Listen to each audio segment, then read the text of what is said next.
Right. So, Antonio, you are actually the third guest on All this right. platform because the first time I had Paul, and then the Yeah. second time I had Aaron. So you are number three. Okay. Fair enough. Yeah. I'm not gonna say it aligns with my zodiac, but it's all right. That would be nice, wouldn't it? Oh, you never know. You never know about these things. But thanks for having me, man. I'm honored that you asked. I'm not used to these kind of things. Like I'm a very introverted individual. Does it So doesn't matter, man. We're just going to like talk about it, you know. yeah, for I, sure. I'm not going to give you calculus. Don't worry. But yeah, welcome to the podcast. This is called the Metal Meltdown.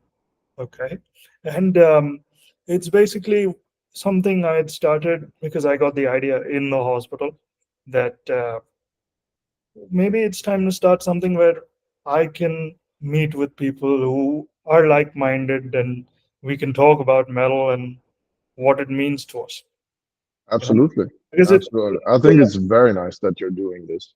yeah, because like for me, I got into metal at like what 12, 13, Same. and for me, because I listen to so much shit, it it's um it's like it opens up my head, and because I mean, obviously you've been in the group, right? So you see all the stuff that I share. Usually it's like really underground shit that maybe one or two people might listen to, but True. it's stuff that pushes the scene, you know Absolutely, man. because Absolutely. like for me, if the genre grows, that's what matters. And in a place like Dubai or GCC in general, like we're a huge minority. I mean, Oh, even compared to the whole world, we're a huge minority compared to everything else. oh yeah, for sure, definitely. Because I mean, it's still a very underground scene, right? If you think about it, you know, even while I was growing up, metal was always a very stereotypical genre, and for me, when I talk to people like you and Aaron and all of them, one of the things I actually always want to do is make sure that people understand that it's not as stereotypical as it's perceived. There's a Correct. there's a lot of nuances and different things in there that most people won't will resonate with, but that's only if they take the plunge. you know That's true. That's true. But I mean, I will tell you the way I see it. Now, as human beings, we always like to classify things, right? Because it makes things easy to relate to or to speak about or, to share. Like, okay, if you yeah, want to buy a table, you're going to go to a furniture store, true. right? So it's always nice to have things a little bit organized. So if you look at the way stereotypes work in our society, it's very easy to put musicians in one area, and that in itself, by itself, is already stereotypical. Even if you play pop music, or even if you play like some really, bland genre, which is not complicated at all, and it's not very extreme, like what metal is, you're already under a stereotype, right? Like the usual consensus is, hey, you're not going to make money off of this. You're not going to live off of it. It's not going to be your thing. So why are you wasting your time? It's completely illogical. And then beyond that, it goes again, like, oh, this kind of music or this kind of music, this kind of music. And then you just go through the bottom layers and then you end up with, hello, Yeah, metalheads. I know. But like, you mentioned that it's always like got the monetary aspect and all of that. But that's to do with any art, right? Because like Exactly. for any kid who wants to probably venture into the arts, any parent first would think more than the creativity aspect, it's more the monetary and sustainability aspect of it, because um, from what I've seen, you know, whenever I see a new band come up, unless they're an industry plant, you know what an industry plant is, right? Of course, of course. Yeah. So unless they're an industry plant, it's quite the journey for them because you can make out from the the way that they have to come to set, the way that they have to conduct themselves. Everything is different when you're taken on by a major label firsthand versus like when you have to release your own demos and do all of that. It's Absolutely. I mean, everybody has to start from somewhere, but then I think it's also about what is required, right? Simple demand and supply, capitalism, how the monetary system works. If people are going to buy it, then it's going to be useful, and then somebody monetizes off of it, whether it's a label, whether it's a band manager, whether it's however it works, right? And if people don't need it or don't think they do, right, because that's what marketing is about, psychological tricks, then it becomes monetized. yeah. So what I truly appreciate is that there are still people out there who do things purely out of passion. Yes. Like they work day jobs. Like just last week, I went to see the ocean. Phenomenal, Oh yeah. right? 100. Phenomenal. I don't know if you were able to make it or not, but No, no, no. I wasn't able to make it, but the from what footage I could see, I did they were appreciate. phenomenal.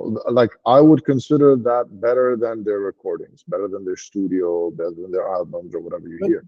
they've always been known to be quite, show band. There you go, but they're real, right? Yeah, The yeah, of course. performance wise, they truly align with what they're doing, Hmm. and that's rare. I was kind of sad that they didn't do my favorite song, but because like I love Permian the Great Dying, Hmm. but they didn't do it. They did the other stuff from Holocene, and I was like, Hey, but this is the thing. I think even, as an organism starts off as a fetus and then becomes a baby and then mhm. grows old. So if you notice, a lot of bands have that trajectory, right? They're made by humans. So Yeah, sometimes there's a part of us which relates to an old story that, some people who actually performed it or were at that time creating it, they mm, grew out of. They're in a certain different state of mind or yeah, circumstances or something, like they have kids now, etc. true, And then true, we're still thinking about that area about our life that true. we hold on to or we really appreciate. And then, it kind of doesn't come back. See, that's why I appreciate bands like Bring Me the Horizon, Mhm. because they're a band that from the first record itself knew that they wanted to evolve with every single one. Because I mean, one second, yeah, I'll just Take your stop time. the recording because I'm getting a call. No worries. Right. So let's talk about like how you started. So what got you into metal and wanting to have bands, doing vocals, all that sort of stuff? I honestly don't know where it started, but taking into consideration how I am as a person or just my character in general, I was always a very timid child and very to myself, um, you know, consistently observing by nature, right? And then at one point when I think I was 12 or 13, um, I mean, I wanted to be a priest when I was 9 years old. Okay. So my belief system was very much in tune with, something beyond yourself, etc. And then we had 2 periods of physics class and 2 periods of Bible studies. And then in Bible studies, they said God cannot be created nor destroyed. God was there, is there, and always will be there. And God comes to you in different ways and forms. And then in physics class, they taught you the conservation laws of energy, where energy cannot be created nor destroyed. Energy was there, is there, always will be there. And energy can change from one form to another, like potential to kinetic to potential. You would, as an engineer, know this by heart. It's like, okay, it makes sense. And then my Trust, whole world blew up, trust right? me, the amount of times I've sat in an exam and had a brain fart about this exact same thing is It's unimaginable. Like once you link the dots, everything makes sense. And you, as a 13-year-old kid or 12-year-old kid, it's like you reach out to the ones around you, like your friends and buddies, and they're just going like, "Man, you're going crazy. Like it doesn't make sense." But then if everything is made up of atoms and then so on and so forth. So fast forward, the first time I touched the guitar, it was one string guitar. It was on my lap, and I didn't know what to do. I was like, I think 7 years old, and then somehow I just understood it. Right? It's like, okay, the shorter you have the width between the strings, the higher the pitch because the tension is higher. The fatter the string, that means more mass, that means bassier. The higher the string, means it's more minute. Yeah. All of these things just made sense. And then the first thing is like a melody that popped in my head was "Smoke on the Water." That's it, And I just had my thumb on it, and I'm like, yeah, I know this melody, but like, what the fuck am I doing? And then I was introduced to like Slipknot and Metallica, and like just the old school stuff. And having all these things like budging in and nobody to reach out to, music made the most sense, right? And by nature, I'm more of a natural guy. Like I like nature. I like farms and animals and being out in the open. And then growing up in a place like Dubai, where a lot of things are materialistic and the luxuries are right in front of you, and it's all a big facade in a way. I do appreciate what they've done, and I do appreciate the luxuries. Like it's not easy to build a place like this, and it's safe as hell. I Um, mean, to be fair, like they have tried to establish a separate identity compared to oil, which is absolutely, which is absolutely, if you look at it now, Saudi is doing exactly that because yeah, these are countries that realize that we cannot depend on oil anymore, you know. for a So, long period of time. Yeah, 1 second, we'll just pause because I need sure, to make another call. take your time. No worries. So, so you mentioned that spirituality plays a part with your thing, Yeah, right? with my journey. Yeah, Yeah. it So, does. like when you are thinking about themes and lyrics and things, because obviously you've probably written originals as well, right? Because live, what I've heard from you guys is a mix of both True. from the looks of it, right? So when y'all are writing, uh, does every do all of y'all contribute lyrics, or is there primarily one lyricist? And So, the way that I always saw it, I wasn't always a vocalist. It's only with Noia that I became a vocalist. I didn't even know how to growl. I didn't know how to scream. I just picked it up, like just randomly. Like it was just something. So the way it was for me is I always played guitar and I always came up with different melodies, a little bit of keyboard here and there. Like I'm just a music guy. Like I just like to make stuff up, even whether it's drawing or art or painting or things like this. So ever since that time that I went through that, let's just say, wakening up period to certain things. And at that time, you didn't have Google or YouTube the way they are now. So, you still had the 256 kbps modem. And you have to like download stuff. And then here in Dubai, things are blocked and you couldn't like sort things out. And you're pretty young and nobody has answers. And they're just saying, oh, you're young, you wake up later and you don't know what life is about. Um, so I went into very deep research. I started bunking school just to try and get my hands on oh no, MP3s and stuff. Like 1 year, I bunked 9 months, 6 months out of nine. I Jesus, was I was going to school maybe once a week, and then later on, of course, I mean, they found out. It's like, yo, man, what's wrong with this guy? yeah.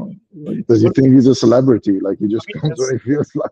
especially a place like St. Mary's, they would have made a noise.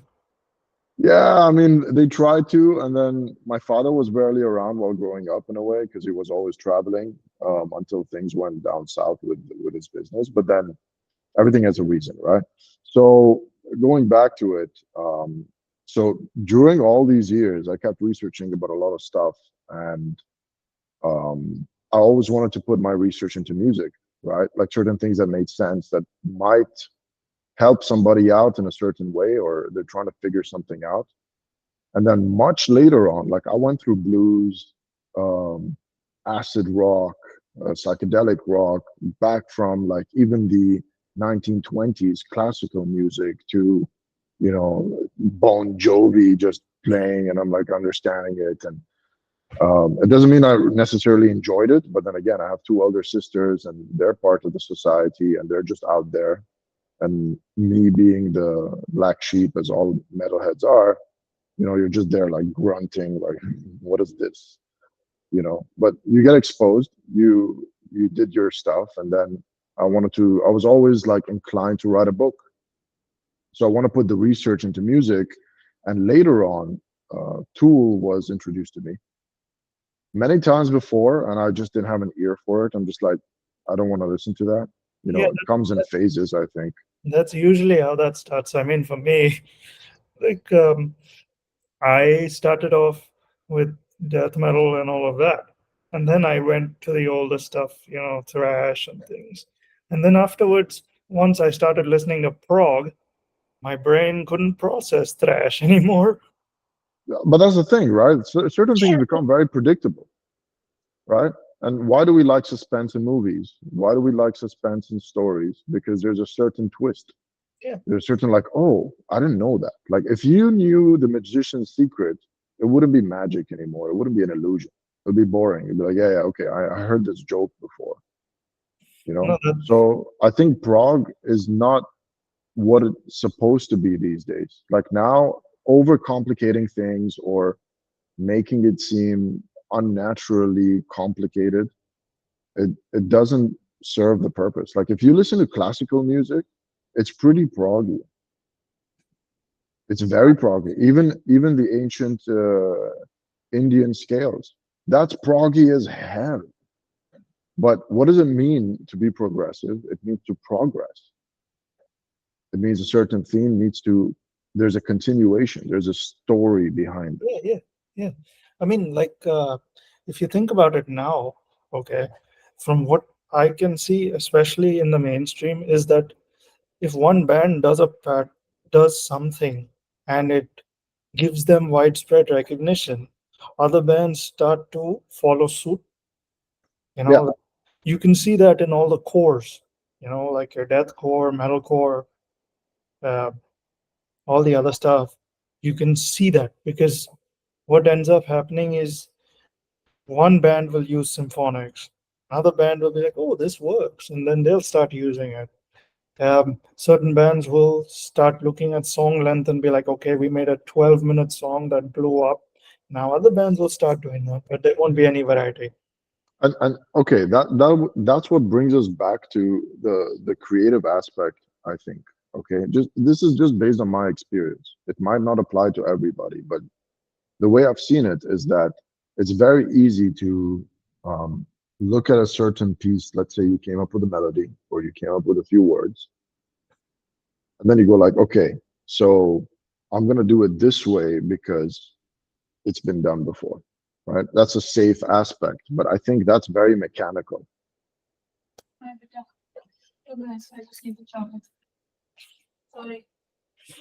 This happens a lot. It's all right. God bless them. If Yeah. they weren't here, you wouldn't either, and therefore I wouldn't be here either. But yeah, coming back, like the one thing I've noticed now, especially, is even with live performances, they especially with certain bands, like I don't have anything against pre-recorded stuff, Mm, but there's a clear difference. You can make it out. of You know? course, of course, but that's the thing. So going back to the creative process, there's a difference between being um, mechanical or methodical, let's say, in writing, and there's another aspect where you just completely free flow, right? And at this day and age, or in our age group, okay, where some people have kids and you have responsibilities and you have work and things like this, right? Like, look at it monetarily. Long time ago, like let's say 40, 50 years ago, if you have $20 just for sake of currency, you could buy a pair of jeans and a meal and something else. Nowadays, $20 won't get you a pair of jeans, or maybe they just might, Mhm. right? So there is an incremental inflation towards everything. Oh yeah, big time. Secondly, you have the population, which has increased. So in our grandparents' time or great grandparents' time, we were 5 billion people, right? Or But the six amount, too. exactly, right? We're almost 8 billion. And if you look at the trajectory of how many people were there to begin with Mm. and how many things there were to do or to be useful at, it was a lot more. But technology advancements, requirements for human beings, multiplication, advancement of pharmaceuticals, right? Which I don't agree with most because I think Ayurvedic or natural methods are better, but then we live on natural ways. So you kind of need both. Then you end up in this stage where you're just you just have like a sliver of time to blow out. And that's why some people need to go to a gig once in a while. They need to breathe. They need to go back to their inner child and just, explode and have a good time and then go back and feel refreshed, feel like, okay, that's pretty cool. So when you go through that creative process, I think it's very important to remove yourself because it's not about you at all. So I'm the kind of writer which I need to feel a lot. I literally need to put myself aside. Like I'm not Antonio's. I don't fucking work here. I'm not from wherever. It's not about me. It's about paying tribute to the melody, to the idea, Mhm. Mm. right? So you're just a bridge. And if you start, like constricting it and controlling it and putting it in a certain place, then you kind of break off that bridge and then things start seeping in like, oh, that band that, so we can try that, or I'll do this pattern and I'll use those words, or so lyrics wise, I'm usually the lyricist, but then because we have very different influences in the band, it gets a little bit tricky. Yeah, no, I've seen Joel. When he shares, I'm like, I know what's coming. Yeah, it gets a little bit tricky. And then, at the same time, I think being part of a band is very difficult because each one has their reason behind being in a band. Yeah, And you can't ignore that. A lot of times people say it's about egos, and I know, and sometimes it is, but other times it's more like I'll give you an example. I think 2, 3 weeks ago we had a jam planned, but then something happened, and then we need to prepone it. Now our drummer has a kid, and he travels a lot. He has a very big position and a lot of responsibilities upon his shoulders. Our other guitarist, he also has 2 kids, and he's some head of IT in the bank and things like this. And then we have Joel as well. Joel is pretty flexible. But then what happened was so beautiful, and I just realized that what I was driving there is that out of 4 different stories in life, we ended up preponing it by like a couple of hours, I guess. And we're like, okay, 11:30. Everybody put thumbs up in the group. Boom, 11:30. We're all there. We're like, okay, we're yeah, jamming. yeah, Like this common tribute that like gravitates everybody towards it, and then boom, you go back out again. So I think a writing process requires that, but internally, yeah. right? Now I'm a little bit slow, I would say. Like I like to take my time. Like if let's say for me the music is more important than the words. The words come after the music. And sometimes my band tells me, no, you need to come up with some melody, this and that. I'm like, guys, it's not an instrument. Vocalizing things is not an instrument. It's very different. Even like on stage, let's say, or you're gonna perform. Like Yeah, the body is the instrument. It's not yeah, it's not something you can tune, right? Like you can't have heavy meals, you gotta be well rested, you gotta be very well hydrated, you can't scream out loud all the time, unless of course you're doing some thrash or things like this, then you kind of have the same requirement. But if you're gonna sing and growl and fucking whisper, like there are a lot of factors behind it. If you have drank and you're gonna play guitar, muscle memory is going to kick in. The guitar is still in its place. You just have to make sure it's tuned, and then that's about it, right? Like the instrument is ready for you. You just have to perform towards. But when you're a vocalist, I think there are a lot of things that I didn't know before. Like I figured it out later on after one jam practice, after the next, right? You kind of get you get better with the craft. Um, but I think that's the beauty behind it. When you separate yourself, and then things come to light. Yeah, I mean, for me, when I saw you guys the first time, I think it was at Fusic when you guys did Okay. SummerSlam 1 or SummerSlam 2, one of the two. It Yeah. was it was with the it was with that Sri Lankan band, the black metal band that had come Oh that yeah, they yeah, yeah. so it was me and a couple of other guys. And when you started, I heard certain gurgles, and I was like, "Oh, he can do that." Yeah. I didn't know I could do that. That's the thing, you know. Even when Joel asked me, like, I will share with you how the frustration led to joining Noia. So I was here for quite a few years, and then I left when I was about, I think, 21, 22, or something like that. I went to Vietnam for a year. Music was always a part of my life. I cannot. Sometimes I sleep next to my guitar because I have trouble sleeping, and then you get this melody, and you just want to like fucking have a crack at it, and then you go back to sleep and all that. And after Vietnam for about a year, then I went to Oman for 3 years and a half. That's where I started working in hospitality. I was able to land a job, even though I didn't finish university. I'm an uneducated fuck. "Oh, it's And fine." then, and then after that, Abu Dhabi. And then when I came to Dubai, because my aim was to come back and be close to my parents and my sisters because they have kids now and stuff. And I don't want to be arrogant or have this hubris that they will be around forever, right? And I think we forget that. We take those things for granted. Because over one summer, I think I was in Oman, and I was thinking, like, if I only meet my family every time I get a vacation, considering their age now, so I will see them 30 more times approximately, should their health keep up. And then I'm just like, that's not a lot of times. Yeah, exactly. So I worked my way back somehow, if I can do the overtime, give your smiles, wear your tie, fucking do whatever.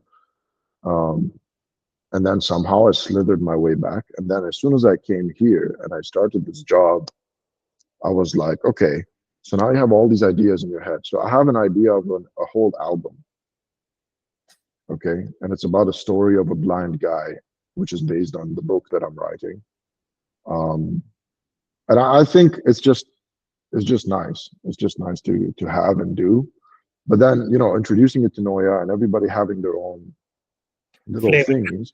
Yeah, it's I mean, I don't take it personally. Like, either you jive with it or not. Like, they like the idea and things like this. We tried one song, um, but then again, because I have my nuances when I play, it's difficult when you want somebody else to learn it, and that takes a long ass time. It takes a really long time, and that's something I think that you will need to be in a fucking garage for 9, 8 hours and take your time. Go for your smoke breaks, pee breaks whenever you want, and come back. So we're not at that level yet, I would say. So I'm taking it upon myself personally, and I'm being very like chilled out about it. Like, the melodies are there, the ideas are there. I mean, So see, the longer it takes, usually the wait is worth it. You know. exactly, exactly. And I'm even writing a book. So I'm trying to write more. So like the ideas are kind of fixed. Like, man, this book is driving me insane. Like, I created the religion, the laws, and it's all based on numbers and etc. See, In it. the more detailed it is, the better it is. Because Correct. at the end of the And day, I don't look at it down, but then try explaining it to someone. I'm not trying to brainwash people or like sell my idea, right? no, but like at the end of the day, what you've written is still fiction, correct? It's semi-fiction. It's not 100%. The Ah, story is fictional, but it's metaphorical. So let me just share with you the story in a nutshell. Okay. It's sometime in the future where basically you don't have any more the middle class. You have the working class and then the upper, right? So you have people living in the slums and people living in paradise, let's say. And there's this one guy who is an elevator man in a very high-end guest house for the people who live in the slums, and he's blind, right? So, an elevator man, like, he just tells you, hey, which floor you want to go, up or down, or this or that, and then he presses the button and gets you there. That's it. The story is about this guy. But then this specific guest house is where it's not a guest house, it's kind of a hotel. you have like the lower end of the upper class coming and meeting the higher end of the lower class, right? So you're talking about priests, bishops, politicians, scientists, engineers, and everything. So in the elevator, whenever they meet, he hears some whispers, right, of certain things, and then his curiosity begins, and he wants to find out, like, what did they talk about? Why did they mention that? And then he goes on a journey of trying to find these things out by himself. So he gets into trouble legally. He Yeah. gets into so much frustration, and he has to get his hands on like forbidden certain texts and then change it to Braille and things like this. So there's a lot of struggle behind it. But then by the end of the book, he cures himself and is able to see the world, Yeah, right? because I mean, when you gain so much knowledge, in a way, it does build a mental picture for you. Correct. But then he actually heals himself, right? He like Yeah, he's able to see again. And in my idea, that's why the elevator man is a very nice idea. I wish I didn't have to write it. I wish somebody else did. But then imagine the journey of that. It's kind of metaphorical to how we are, because he wasn't born blind. He became blind at an early age, right? From some but rare disease. no, but also you mentioned getting somebody else to write it for you. It won't have the same essence. That is the problem. Because Exactly. at the end of Exactly. the day, when you have somebody, like say somebody ghost writes it for you, yeah, It's kind of unnatural. it it feels neutered. Correct. But that's also the writing process, right?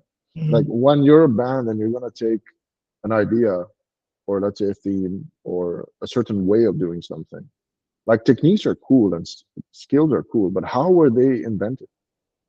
Where's you Mhm. in a writing process, right? How are you going to bring uniqueness out if all you're going to do is go through the technicalities, go through the, okay, you bend this way and you scream that way and you stand this way or you look this way?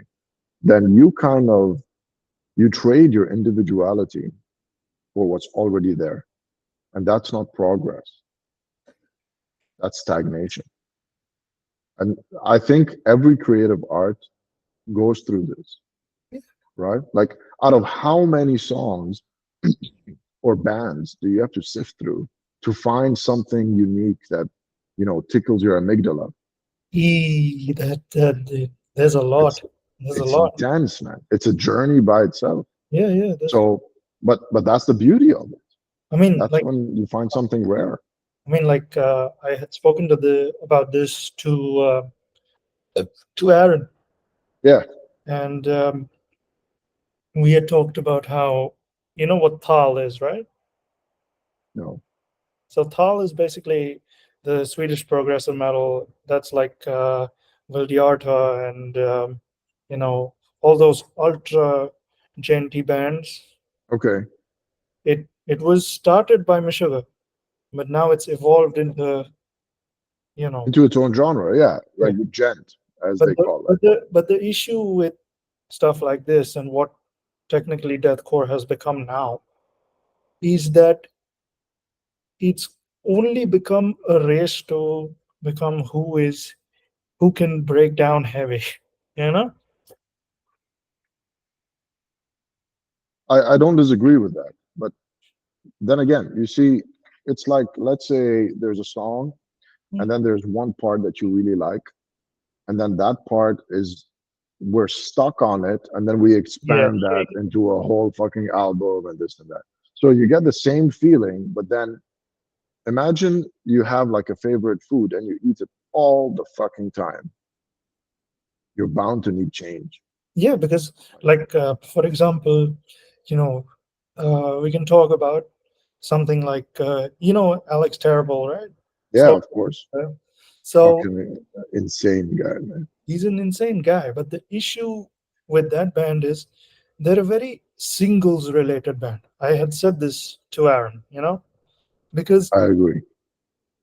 them, Lorna Shore now also is a very singles related band because the core structure of the song is exactly the same.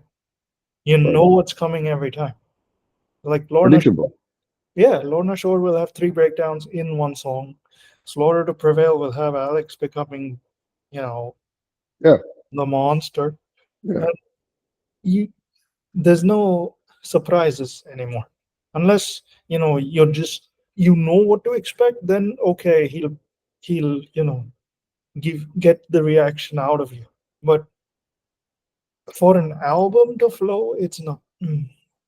It can't be. It can't be. But that's why I think the way that we're moving as humanity, okay, from my own perspective, is because we're so bombarded with options and variety and access to things now that you have so many choices. You're overstimulated by so many things, whether it's social media or choice of food or an idea. Travel became everybody's cup of tea. Um, Options of understanding anything or finding out anything is just right there. You can just do it very easily. Back in the day, you had to work towards it. Like if I needed to learn a new word, I had to walk to the library, pick up three books, and keep looking through it just to get that word. And that would have so much meaning, right? So now what's happening is that meaning is saturated. Yeah, now you just Google. Exactly. So the whole idea is that meaning itself is saturated to the point that we're craving for meaning. And that's why now singles are easier because our attention span is lowered, Yep. right? We cannot read anymore, read a book by any chance because of the way that we're uh, being provided convenience. So our attention span is shortened. So then we cannot listen to an album anymore. We can appreciate it, but very few of us will.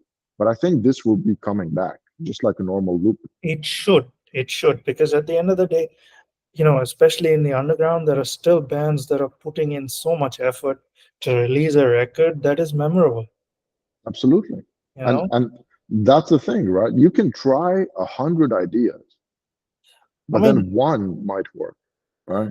now there have been so many trends. Like in the scene itself, there's been trends where people have started incorporating saxophone.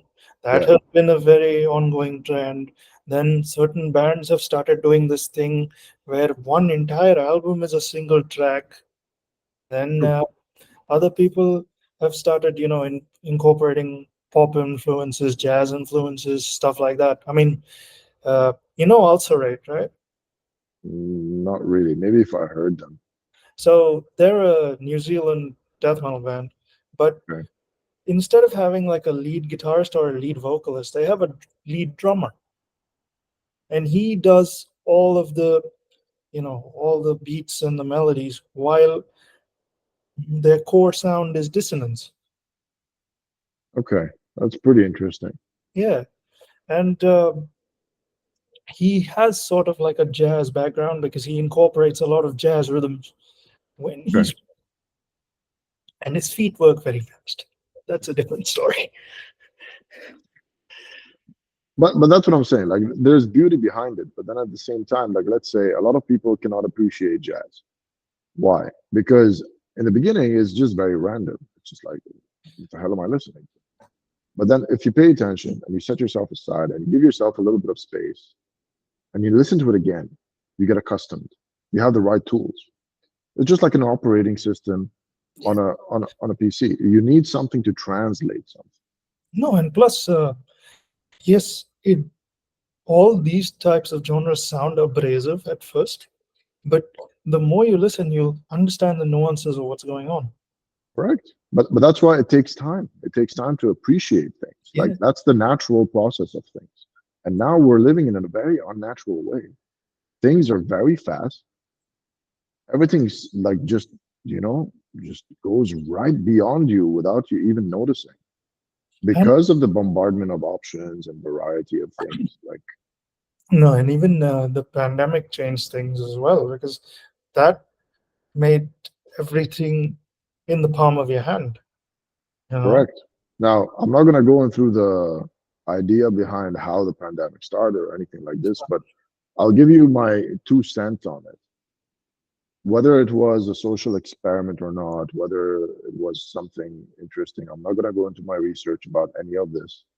But one thing I appreciated behind it is that people were able or were forced to rather sit with themselves. Yes. Yes. And that's something so rare.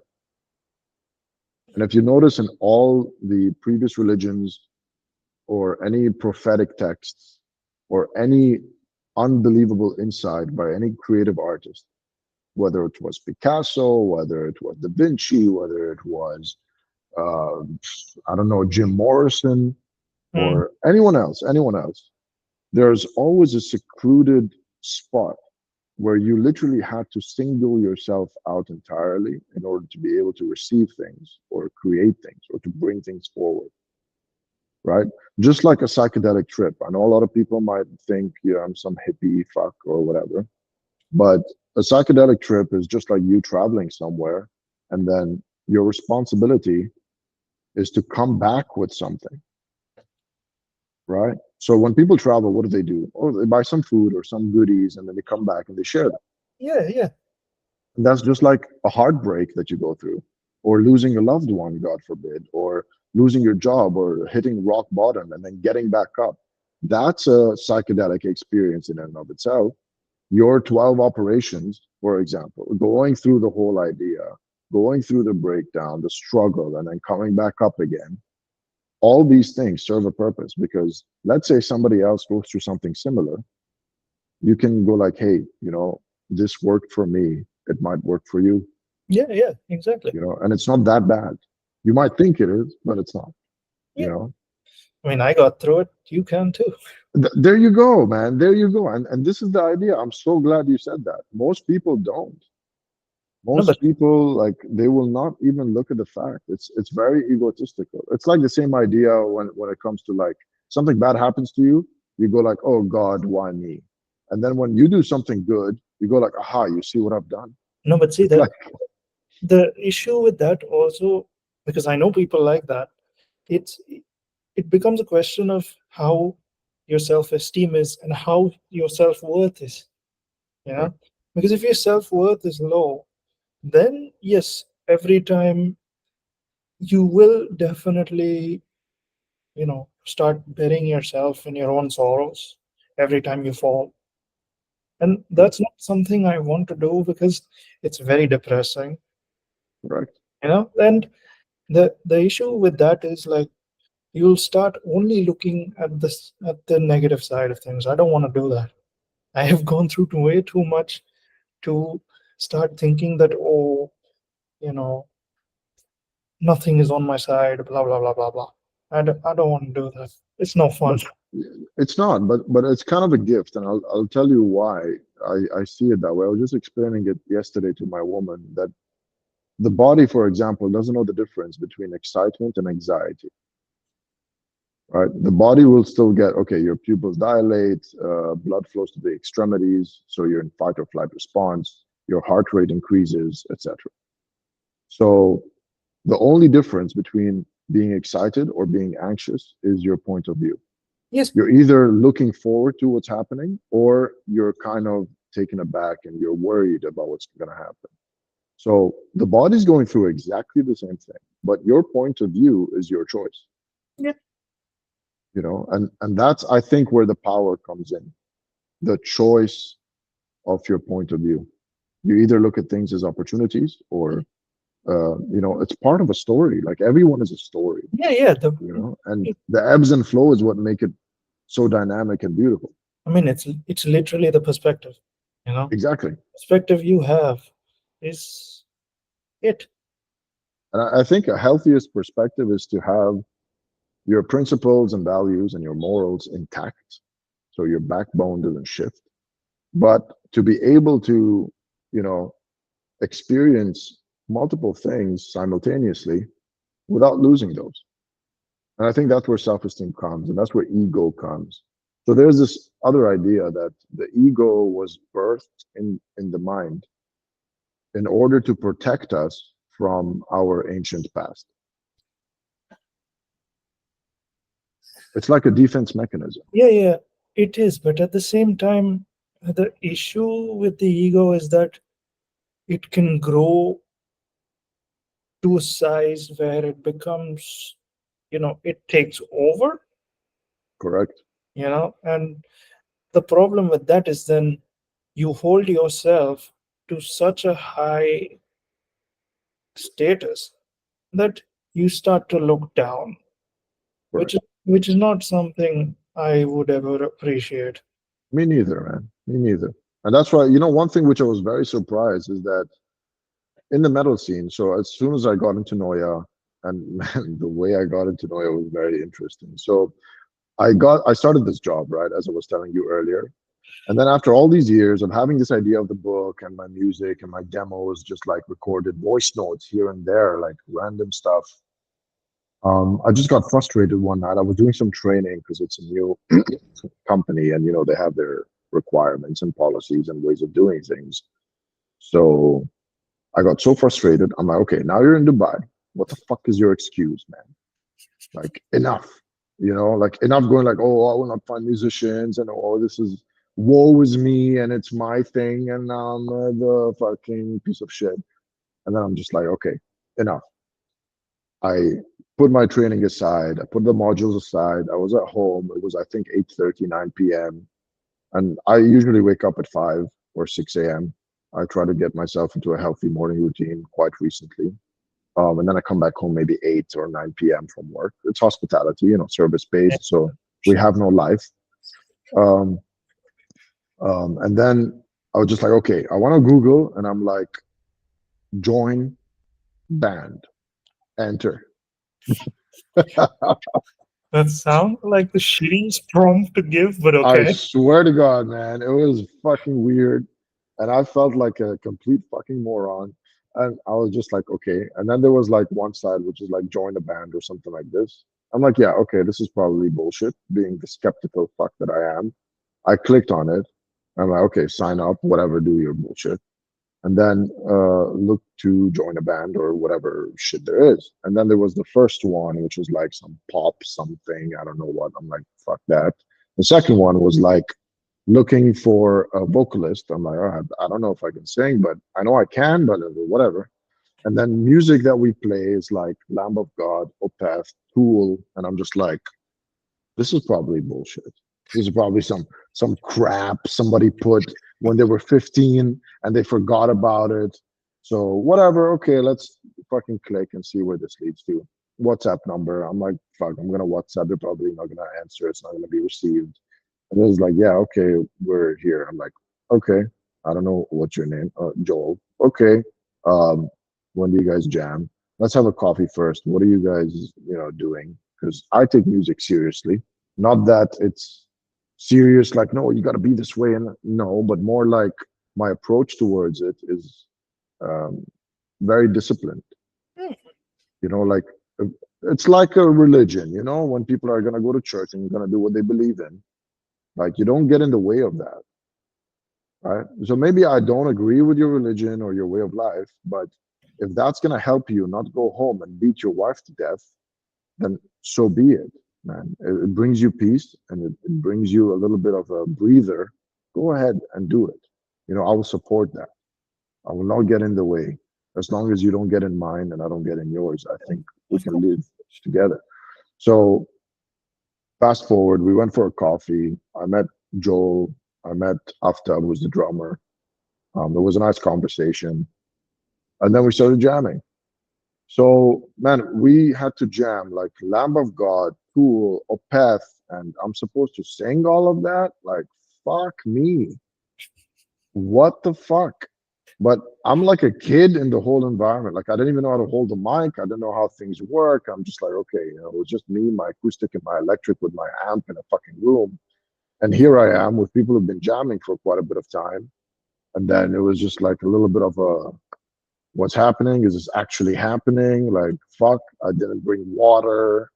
Uh, so being the introverted idiot that I am, and juggling a new job and trying to meet family every week and all these different things, like a lot of changes, it was a little bit of a struggle at first. And then things started to emerge. The practice feeded the result, and I was able to growl, I was able to understand. I used to get sick a lot, man. I had like 7 fevers, not because of jamming, but because of stress from work and not taking care of myself and skipping meals and not resting properly. Like when you're trying to juggle all these things. But then the biggest, I think, obstacle that we faced as a band is looking for a good bassist that would stick.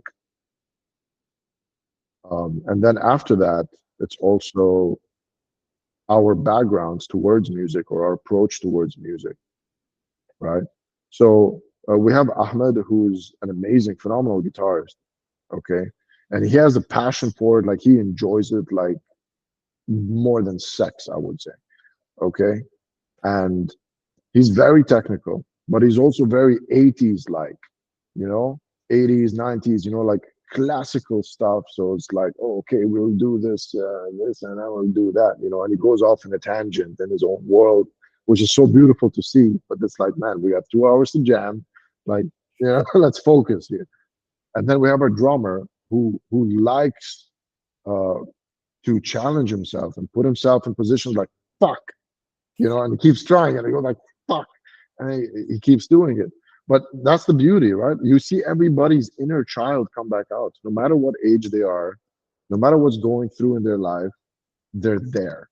They're completely present, completely in the moment. And then you have Joel as well, who comes up with like really complicated stuff. I think he spends too much time on things and he's very finicky. He's very detail oriented and goes like, yeah, but did you notice that there's this bend of a point too? Is like, bro, like, fuck, we're not recording this. We're gonna play it live. And half the people are gonna be shit faced. Barely anybody. Like we're gonna try to have a good time and make sure people have a good time, and that's it. I mean, you saw that at Ukrainians, right? Yeah, exactly. So it's like, but that's the beauty of it. Each one of us is gonna. I don't know what I bring to the table, to be honest with you. I'm more of the like, I don't know. I have my ideas up in the But cloud. like when I saw you at Ukrainians, there was a lot of showmanship, which was nice to see because besides you and Paul and the Ukrainians guys, I didn't see that much showmanship from the others. I honestly don't know, but it grows. Like I will tell you, from my side, I'm not very inclined to perform on stage. I'm an introverted guy who doesn't Yeah. know what to say. Like I will tell you, the way we morphed from the beginning, and then to find my comfort on stage, it was a very slow process. I told you I'm a very slow guy when it comes to these And it would things. take time. It would take time because I mean, unless you're extremely comfortable with a large room of people, Correct. it's not some it's not something Correct. that's easy. It's not. It's not. And but then you kind of gravitate towards the idea that there's a common purpose behind it. Like we're all here to have a good time, and that's pretty much it. We need a breather, and I hope we can enjoy the breather together. Yeah. Uh, Coming back to that gig, Yeah. uh, so one thing I noticed while I was sitting there watching the whole thing was it felt a bit shortchanged. I don't know if other people felt that way, but to me it felt a bit shortchanged because if you see your set started and ended a certain amount of time, Mandirigma started and ended a certain amount of time. Skullcrusher started and ended a certain amount of time. That time slot stayed the same. And then Tribe Conspiracy comes and their set goes on long. And then for the main headliner, they hardly get 40 minutes. Okay. I mean, So, honestly, telling you, listen, I respect organizing these kind of things is not easy, oh, it's not. It's and definitely not. there's so much headache behind it, and I appreciate the fact that Benoit is doing what he's doing, even Nickel doing what he's doing, and I don't know if there are others out there I haven't come I across. think I think even Ericsson is because our collect yeah, our collective has defeated Sanity next month. So I think even Okay, Ericsson. but there you go.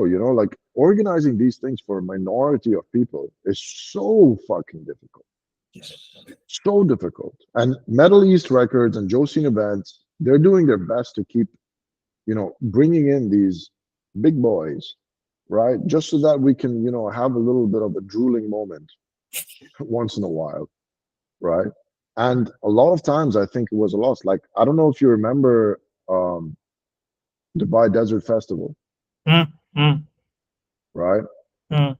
Uh, Dubai Desert Rock Festival. Yeah, the last one was in 2009. Yeah, but why did those things not happen? Because it was amalgamation of huge bands, and they ended up in a loss almost every time. No, but it wasn't just the huge band. The issue was also certain stage performances didn't stick well with locals. Correct.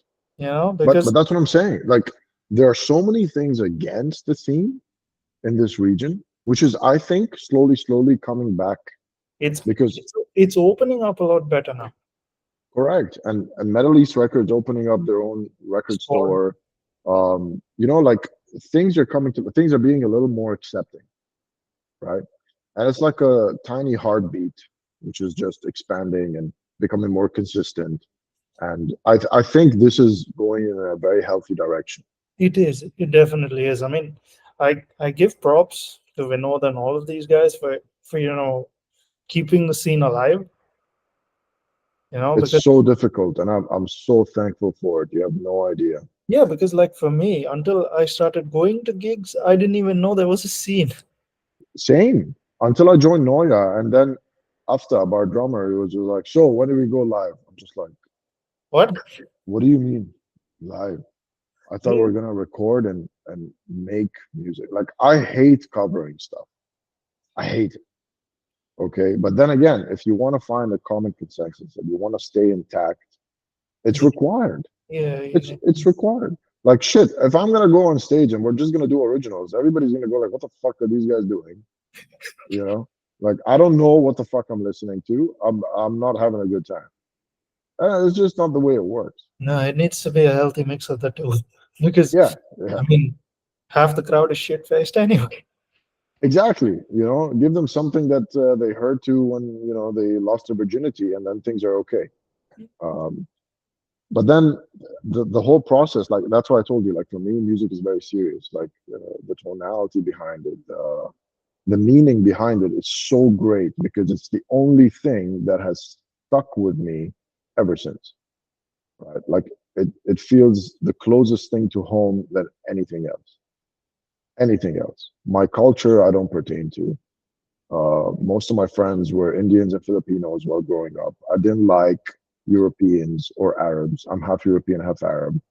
It's not something that because the culture was just not there. The traditions were not. They didn't feel right. They're very constricting, very narrow-minded. Very you must do this and you Yeah, you felt more at home this side. Exactly, man. It's more like okay, with the Arabs and Filipinos, the Arabs and Europeans of the time that actually travel here, they have a certain consensus. And I'm not trying to stereotype or generalize because I myself I'm half half, so I was in it, so I know what it's about and I know how it goes on. But when you look at the Asian culture, it's very open. Like you can wear shorts, flip flops, eat a shawarma on a sidewalk, and you're good to go. No, but You know. also like the one thing I will say, because I went when I started off in Dubai Jam, but then I went to Wellington, so I Mhm. know both sides. Yeah. And the one thing I used to understand in Wellington was that the sense of family that you get in schools like St. Mary's and the Jam and things, you don't really see that in a place like Wellington, because it's got a lot of people from the UK, a lot of people from the US, and to their understanding of family is not as tight knit as us. Absolutely. Absolutely, man. Like, and one thing which is very strange, I'll tell you an experience that I had with an old friend of mine. Like, I kept saying please and thank you. And he's like, can you like stop being a fucking cunt? And I'm like, why? I'm just saying please and thank you. Like, there's that idea that there are certain require like that's why I'm telling you, it's a little bit daunting at the time when I thought about it. I'm just like, so if I'm saying please and thank you, it creates distance. Hmm, interesting. But if I say, "Give me that shit, fucker," it's a better way of saying I love you, man. No, but like, I'll tell you, first when I had this Australian friend, okay, Yeah, and you know how we call other people's moms like auntie and uncle, Yeah, and yeah, yeah, absolutely. this guy called his mom by his name, by her name, and I was surprised at the time because I would have been Oh, like that's auntie, weird. but Yeah, exactly. but he was like Linda. I was like, what, mom? Mom, maybe? Do you know what it means? I But was, that's what I'm saying. Like that difference of culture also opened my horizon, yeah, right? If I got stuck within the same circle, like I'll be the master of my room, but as soon as I step out, I'll stay a peasant. And I think I was very like blessed to have that kind of difference. Where at home things worked in a different way, and outside things worked in a different way, and that kind of kept things open, kind of kept things very dynamic. Like I used to drink fucking King Roberts, which was like 20 dirhams at the time or 25 on Karama rooftops, running away from neighbors and people complaining, oh, what are these guys doing on our rooftops and shit. And we used to stay until 3, 4 a.m. just walking about Karama. We used to go to professional billiards. I don't know if you know it now, it's King Pulse. I used to fucking sleep there when I used to bunk school. And like, there's a lot of these experiences. And those were the times where Dubai Desert Rock was happening. And I had to ask my mom for like, hey, can I have 250 dirhams? Why? Because I need to go, oh, you're becoming satanic, just like your friends, always wearing black and listening to all this devil music. And, but then I saw Peth live and Iron Maiden. And I'm just like, wow, like, yeah, yeah.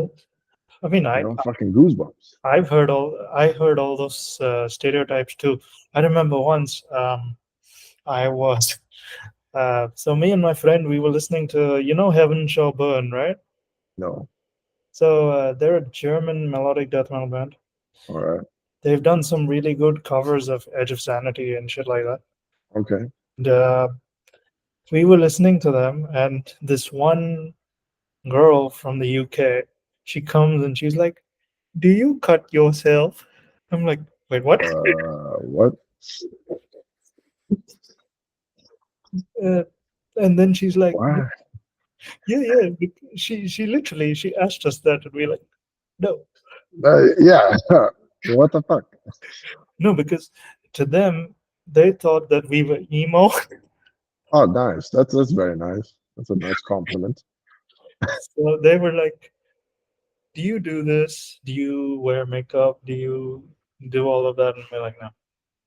I mean, at one point, I got asked if I wear corpse paint, and I was like, "No."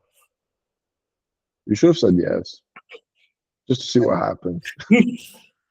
I do that on Halloween once. I do that, But but but that's the thing, like it's kind of communicative, and then I think fear is based on things we don't understand. 100%, 100%. Like as soon as you don't understand something, it's very easy to let your imagination run wild, and you try to protect yourself. I mean, our idea is if we didn't have death as a concept, we wouldn't have a life to live. Right? Why do we eat? Why do we sleep? Why do we try to move forward? Why is it that every creature created or that's here walks forward? Not because you're running away, but you need to go towards something. And I think fear is a huge concept that we really underestimate. And a lot of people are afraid of these things. I mean, They are, people are straight up afraid of anything new in the first place anyway, correct?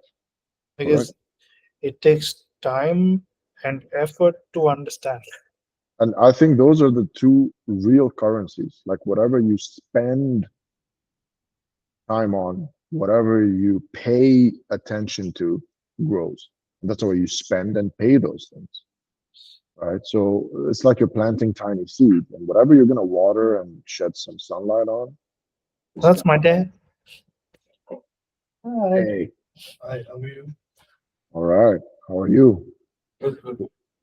Okay, what is we grocery के लिए क्या चाहिए? सब्जी चाहिए होगा ना, आज वो आएगा. Today is coming. हाँ, आलू है, but you need other stuff also because I ate the spinach and all of that, but there's only aloo right now. So unless you want aloo paratha or something, और आलू की सब्जी, then I have to see food. Yeah. Bye. So yeah, I mean, the whole idea of fear is it's encapsulating, but I don't think it's necessary. It is for growth. It is. Absolutely. And that's why I think like nowadays, like with all the advertisements and all the like, I don't know if you know about this, but in the beginning, when advertisement agencies were coming alive, okay, the marketing industry wasn't invented yet. Yeah, It of was course. something very minimal, it was very small. And then before TV started coming in, the marketing and advertising agencies, they hired psychologists in order to try and strategize how are they going to, you know, spread the word or get ideas in people's minds, No, right? see, that that can go two ways. Number one, it can stick the idea in the person's head in the way you want, or it can incite an adverse reaction. True.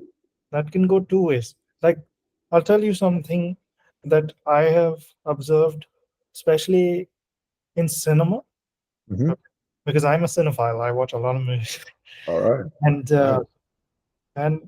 one thing I've noticed, especially not in the English medium, but more in the Indian cinema itself, is Mhm. that a lot of people, when they're making their films, have agendas. And in order to incite reaction from certain communities, they market the film that way. So it becomes more of like how to incite that reaction rather than make a product that is worth people's time. I totally agree. Completely 100% agree. And that's how you infiltrate things into people's minds psychologically. So you get them comfortable, you find something which is relatable to anybody. And that's why most of the movies have to have something romantic, something suspenseful, something a little bit aggressive, like the fight between good and evil, let's say. Hmm. Right? If you watch any action movie, it follows the same trend. Hero, struggle, damsel in distress, villain. At the end, you get the damsel. That's it.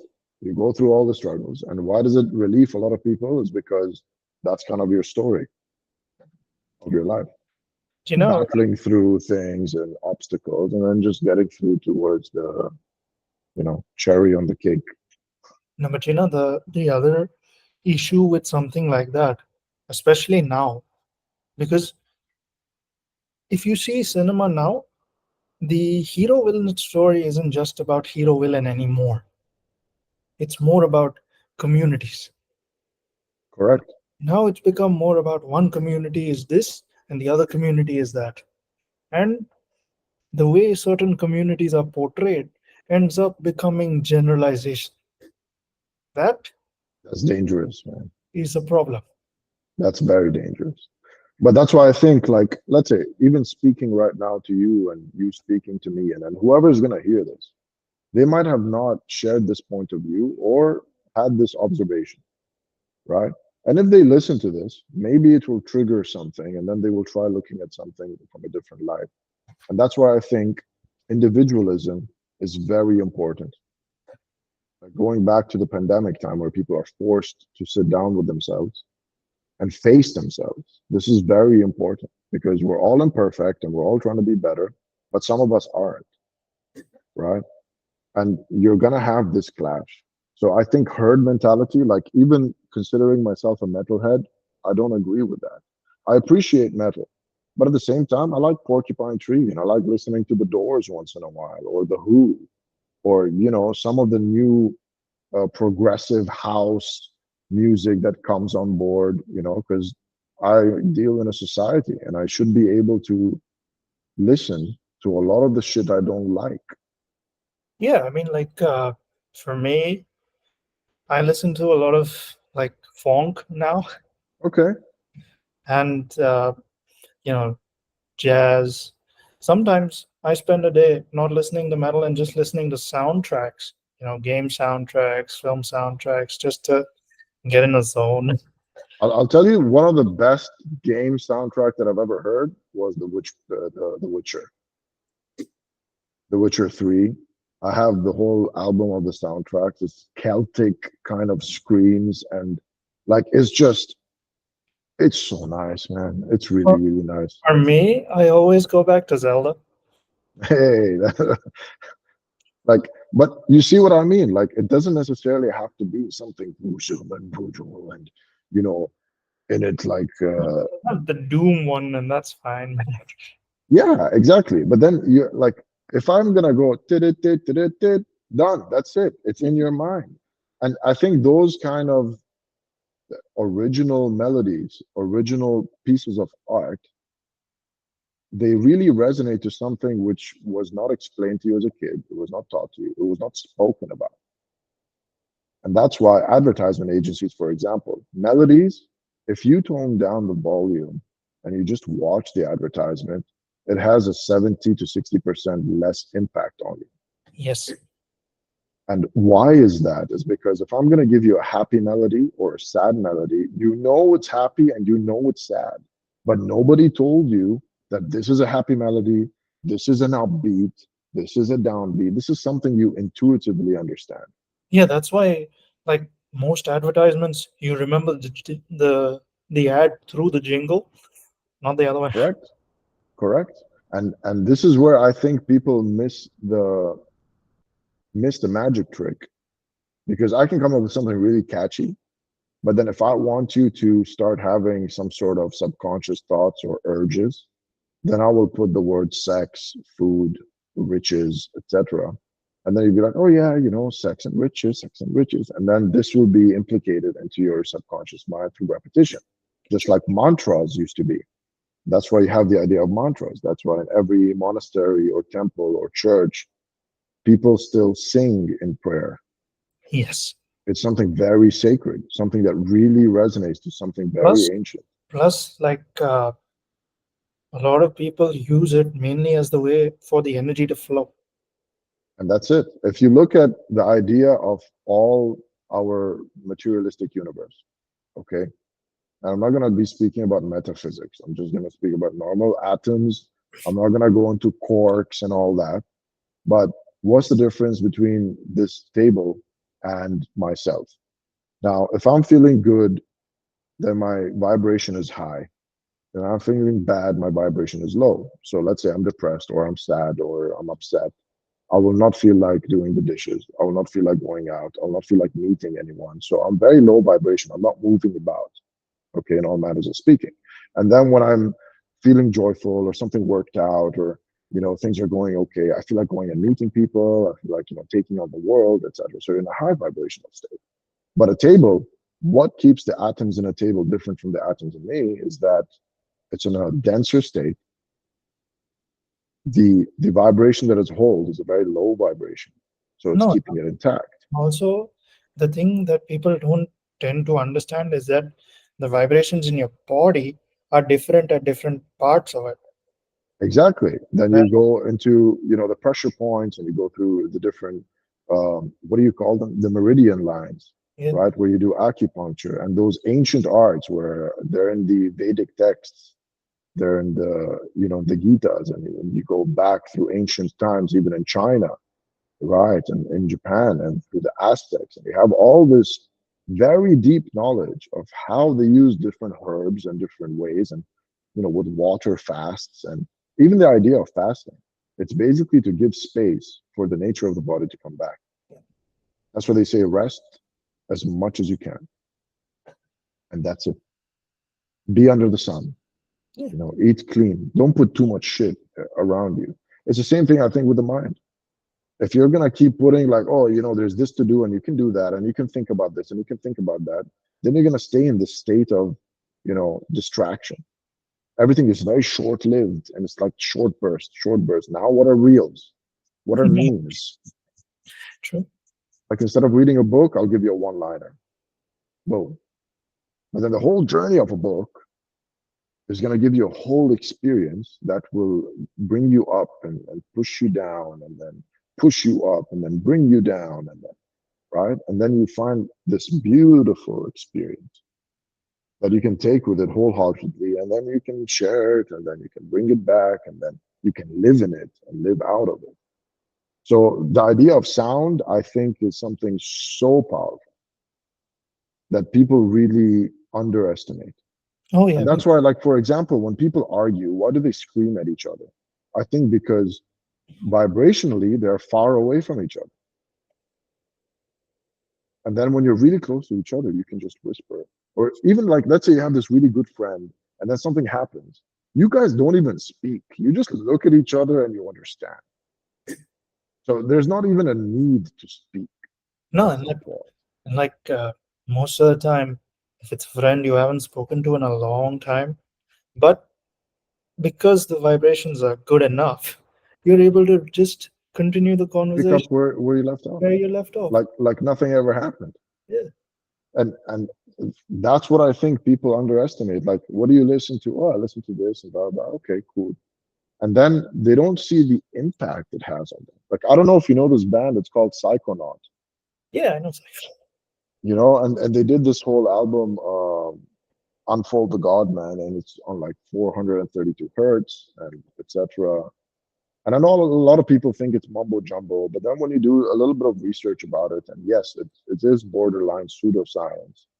But then when you look at the research and the experiment of cymatics and the effect of sound on matter and the different patterns that come in, and then you start looping in how DNA changes based on frequencies and based on light, like photons and phonons, then you just go like, okay, there is some truth to it. No, but also at the same time, sound and vibration has also been known to, release certain hormones, things like that. So, So it's not something which is so subtle and so superficial. It's something very deep. But then I think it's also taking away from the enjoyment, right? When you start, like, I think in the idea of a telescope and a microscope, you can either zoom in, like really zoom in, or like you can go with telescope and really zoom out, you know? And there's a certain humility between this. And then when you share things like this, or you understand things like this, then you start looking at music or metal music in a very different light. yes. It's like people ask me like, why do they bang each other and why are they screaming all the time and blah blah. I'm like, it's passion. It comes from a place of love. It doesn't come from a place of hatred and this and that. Yeah, we hate a lot of things in life. And don't tell me you don't. Just like you hate me as a metalhead, you hate a lot of other things. You hate terrorism, yes. You hate racism, yes. There you go. So we sing about it, you know, Like for because you don't have to. Yeah, Like, like for me, when I get asked, why do people mosh? Why do we have Wall of Death? Why do we have all yeah, of that? And I'm like, you have dancing? We have this. exactly, right. So it's different pieces of a puzzle, I think, and it makes things a lot more balanced.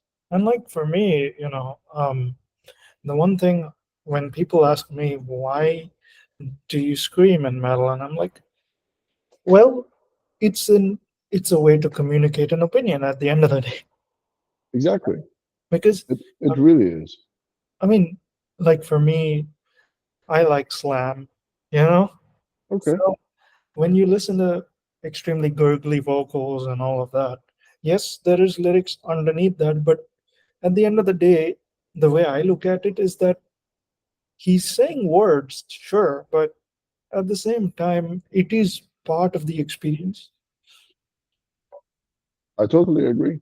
you know? Like, I'll tell you something that for me, Tool was very very impactful for me because the melodies that I came up with and the way that I wrote my music is very similar to Tool before I even got influenced by Tool, right? And I'm not saying like I'm some sort of, oh, I'm a genius. No, no, no, nothing like that. It's just a happening that, you have certain relations in terms of tastes or ways of doing things. That's pretty much it.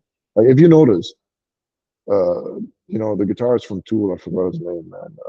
Adam Jones. Adam Jones, yeah. He doesn't do very complicated stuff, huh? He doesn't like shred. It's No, very simple, very down to earth. Carrie is more complicated. Carrie, Carrie's a fucking, I don't know, man. He's an alien, man, in my did opinion. you see? So there was a video circulating recently of Mike Portnoy playing pool. I watched the whole thing. I, The I guy wa- was struggling, man. I watched the whole thing, but then at the same time, you appreciate him more Correct. because at the end of the day, he didn't not give Carrie credit for the sheer amount of effort that Carrie put into making that song. He was always like, this is genius.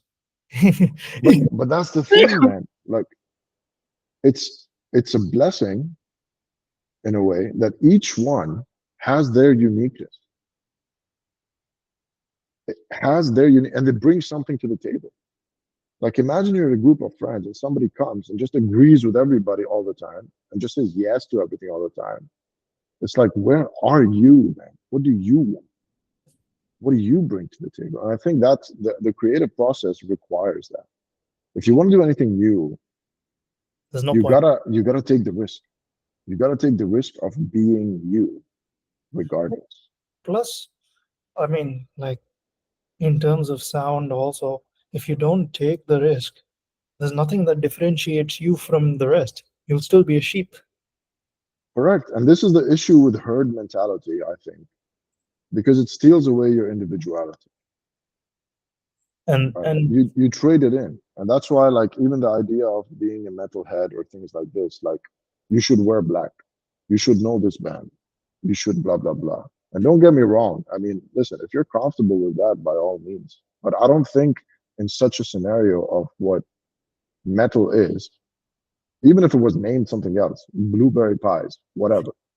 But the idea of something underground, something which is not relatable to each and every person, something which is a little bit uncomfortable to the general population or the majority, it requires to be attributed to something very essential. Like it has a lot of essence with it. So the shoulds and shouldn'ts are primarily not supposed to exist. Like how many times did a band stop a show because someone was either being raped or beaten or right? So plenty, it's like plenty. exactly, and that's the idea of a community. It's about the idea of full expression, whether or not there is aggression. It comes down to this thing, like why I appreciate Tool so much, apart from them putting in all this information and having their subliminal ideas and their themes, which are very far-fetched and very based on society and psychology and etc. No, but it's not just the themes, man. It's the way they write the music too. They use math. It's not just math, man. It's pure feeling. It's Yeah, but pure feeling. It's not like if I were to tell you, like I appreciate Dream Theater, but I cannot listen to Dream Theater a lot. I'll no. listen to all their stuff. But then at some point, you get the same emotion over and over again. So to me, Dream Theater are really good musicians. They're like at the height of what I would consider musicians to be capable of, in terms of writing, etc. Except for their vocalist. I don't really like their vocalist. I think he's very whiny. Like they could have somebody else, but okay, it is what it is. I'm not gonna point fingers. Who the fuck am I? But then if I look at Tool, they are better artists, right? They're not better musicians, but they're better artists. So the art that they create is a whole experience. And if you notice from the first album to the last, they did get old, but it became more subtle, Yes. more absorbent, more expanded, more cooled Plus, down. plus, also, if you look at any of Maynard's projects, be it Tool, be it uh, Perfect Circle, be it Pucifer, they're all different. I'll tell you the way that I see it. So Tool is masculine energy, calculative, Hmm. precise, patterned. Pucifer is female energy, random, chaos, funny at times, serious at times, like, and they bring in so many different artists and so many different things. Like it's very colorful, very all over the place. And then you have a perfect circle, which is a healthy mix of both. the Vesica Pisces, right? Which is a very good mix of both. I think it was very interesting to look at this amalgamation. I was just like interested, right? Yeah, But then, I mean, I'm not a Tool fan. I don't believe being a fan is healthy, in my opinion, because being a fanatic means you're extreme towards one thing, right? I just think it's very relatable to a subjective story. plus, I'll tell you one thing. I have I have friends who have been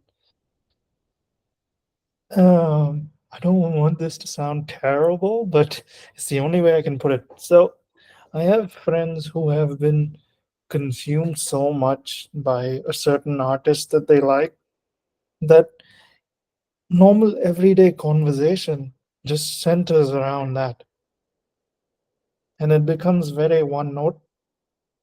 Unfortunately, So then it becomes an issue.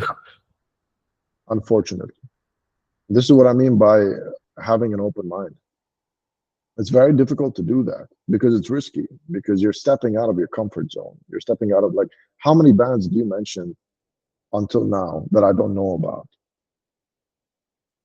Three, I think. Yeah, And you could probably name 1,000, and I probably don't know them, right? So that's the why. idea to say, like, hey, I don't know this, and you're ready to speak about something that you have no idea about, but you have enough space that you've mustered this space to allow things to step in and step out without threatening your identity or who you are, or Yeah, things like this. like for me, when I'm sharing on that group, you've seen the amount that I share, right? Absolutely. So, like, whatever I share, I always keep things fresh because it's always the new stuff. Like, I've seen other people share the same links that they feel happy about, but at the end of the day, it starts getting stale because, I mean, for me, I want to share all the new stuff so people can experience it and see what, bands are doing. Correct. And I respect that a lot. Now, don't get me wrong. If I had the time, I mean, working 12 to 14 hours a day does not give you too much time, Of course. right? But the fact that you're still doing that already shows the value that you're bringing in, the approach towards it. Even if one person hears it, you might have changed one person's life. This is the whole idea behind art. That's why every culture, every civilization had its own art. It had its own music. It had its own food, based on where they were geographically, but also based on what they were experiencing, based on, right? And art is a it's a moving force. It's not something stagnating. And sometimes, hey, you're gonna need somebody who's like a robot to know who's not. You need that difference. Yeah, that's why, like, for me, I appreciate, when people like Aaron or people like you or people like Vinod who actually show the passion, you know? And it's rare, man. It's rare to meet passionate people.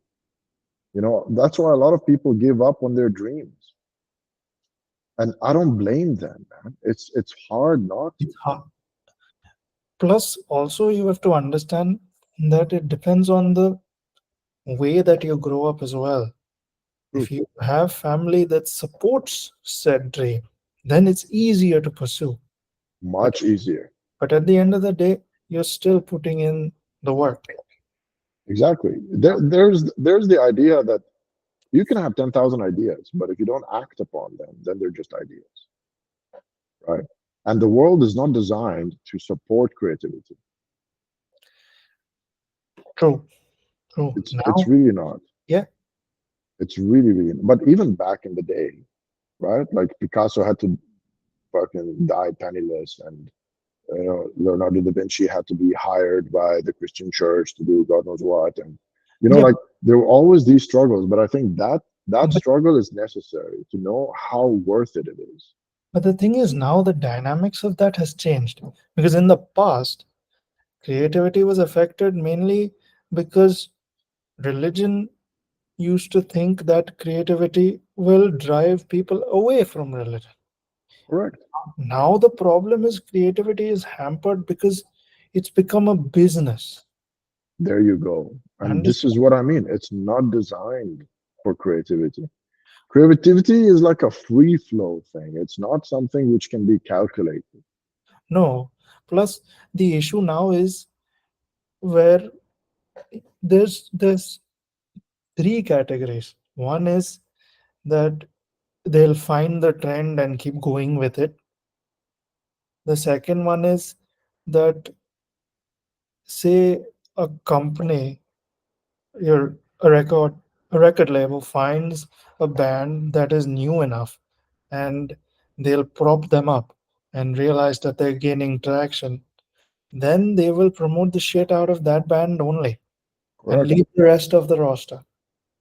And Then that's why bands change sometimes.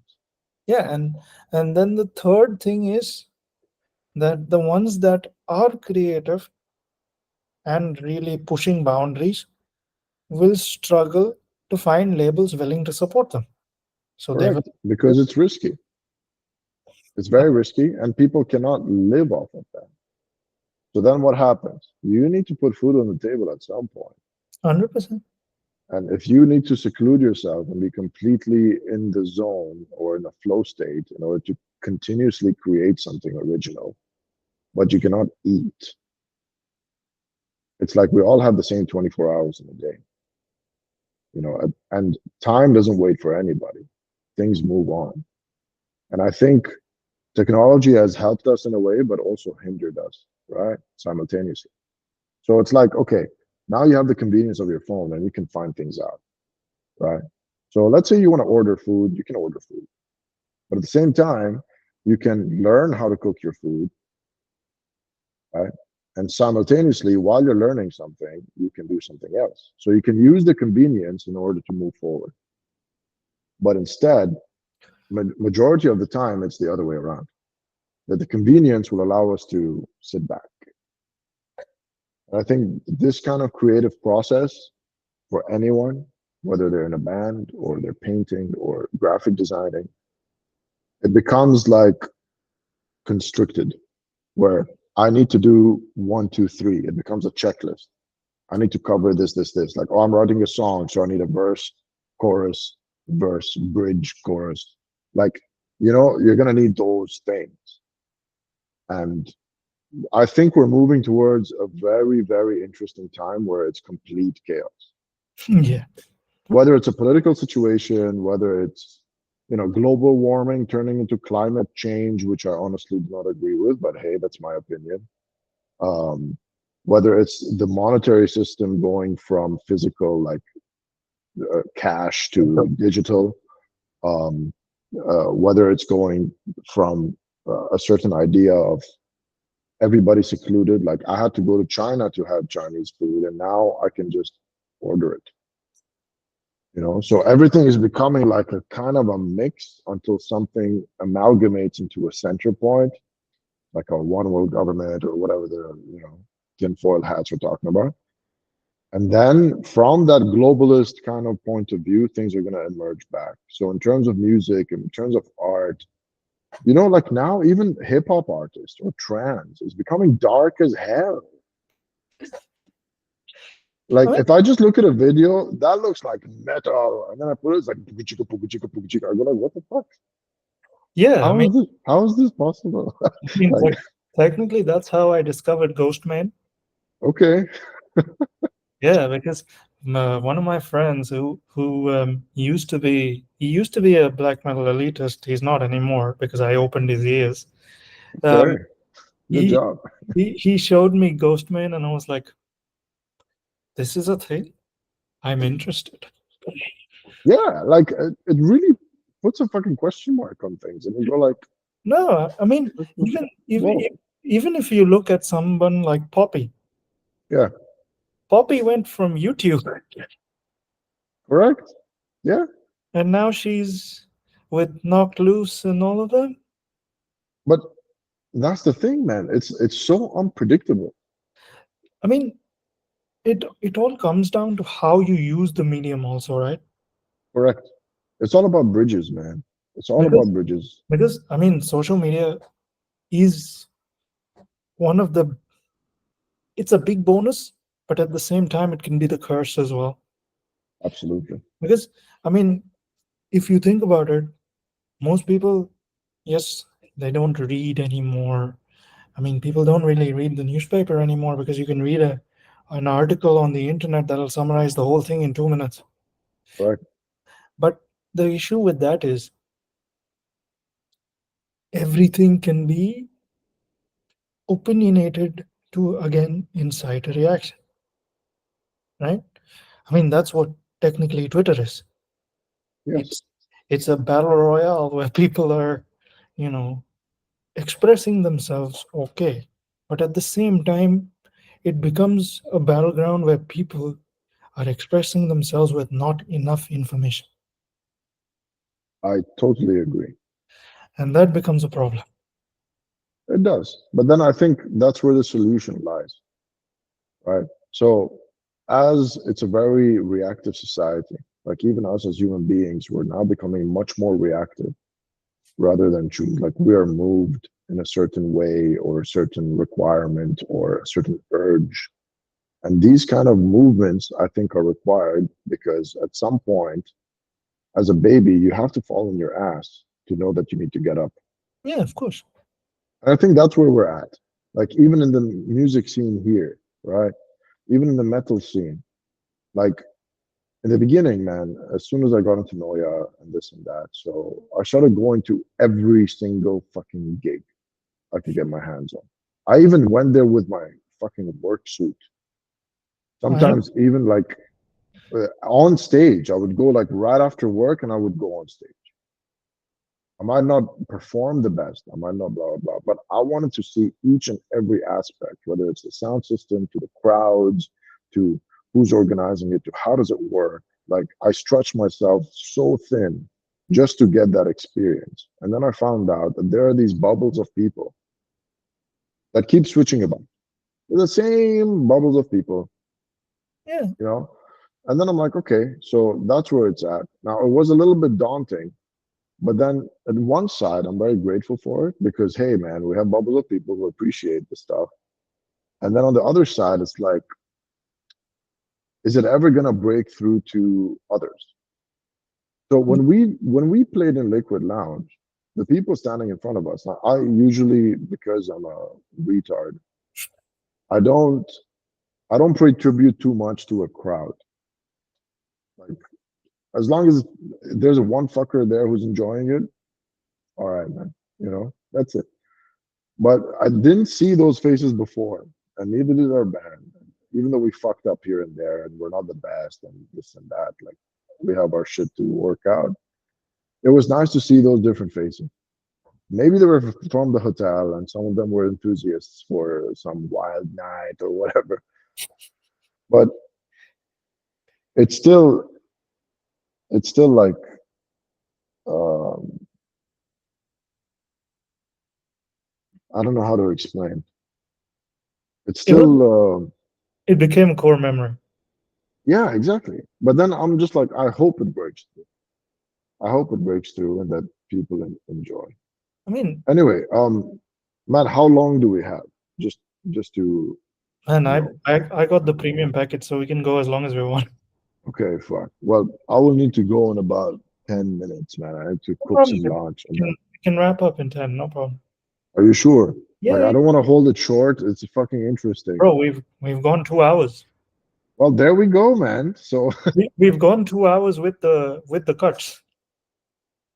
me, man. I hope that's not too long, but No, no, no, I don't know how this works. I told you, man. no, no, no. Just See, interesting. the for me, I'm not going to like keep it short because at the end of the day, it's a way for me to understand your personality as well. Because at the end of the day, meeting you at gigs is different. Yeah, You At gigs, we're all fucked, but at least on podcast, I can meet personalities, and at the end of the day we can understand where each other come from. Absolutely, man. And I don't know if you noticed, but Sid, we come from very common places. Like you were studying right across them. Yeah. What are the chances? It's so weird, man. Like I used to hang around your place, I would say, like Oh, your area. I went. I went maybe what 2 years ago back to Dubai Jam because it was reunion time. Oh, okay. And the funniest part was, I thought that my batch was one of the first ones. Hmm. Okay. And then I see people from the 70s and 80s, and I'm like, my school was open this long? Because it became a situation where we were the youngest batch, and then there were people whose grandkids are going to the school. And I was like, this school is open, has been open longer than this country has been alive. But yeah, I mean, but this is what I mean. Like I don't believe anything happens without reason. I just think that sometimes we're not smart enough to know the reasons behind it. Yeah, like when, what's it called? When I came, when I started going to gigs also. Yeah. Yeah, One of the first gigs I went to was one of Vinod's only. I think I used to go to his metal nights yeah. in Dugout, and I took my friends who were non-metal, and Well, and they had fun. They had fun because I mean at that time when I was taking people to gigs, I just wanted to give them an experience. exactly, exactly. Like That's the purest thing you can ever do, man. yeah, Like that's what you did with me on this podcast. I'm just like, okay, what is this about? Is he gonna ask me about like stuff? I have no idea. Like I don't know, And then here we are. You're giving me an experience of being on a podcast, and it's something I'm finding very interesting. yeah, because like I don't tend to stick to, oh, let's just talk about metal only. We talked And about honestly, I think that's the healthiest way to have a podcast because at the end of the day, it's a conversation. yeah. You know? And I mean, for me, I keep it in a way that people are free to express themselves.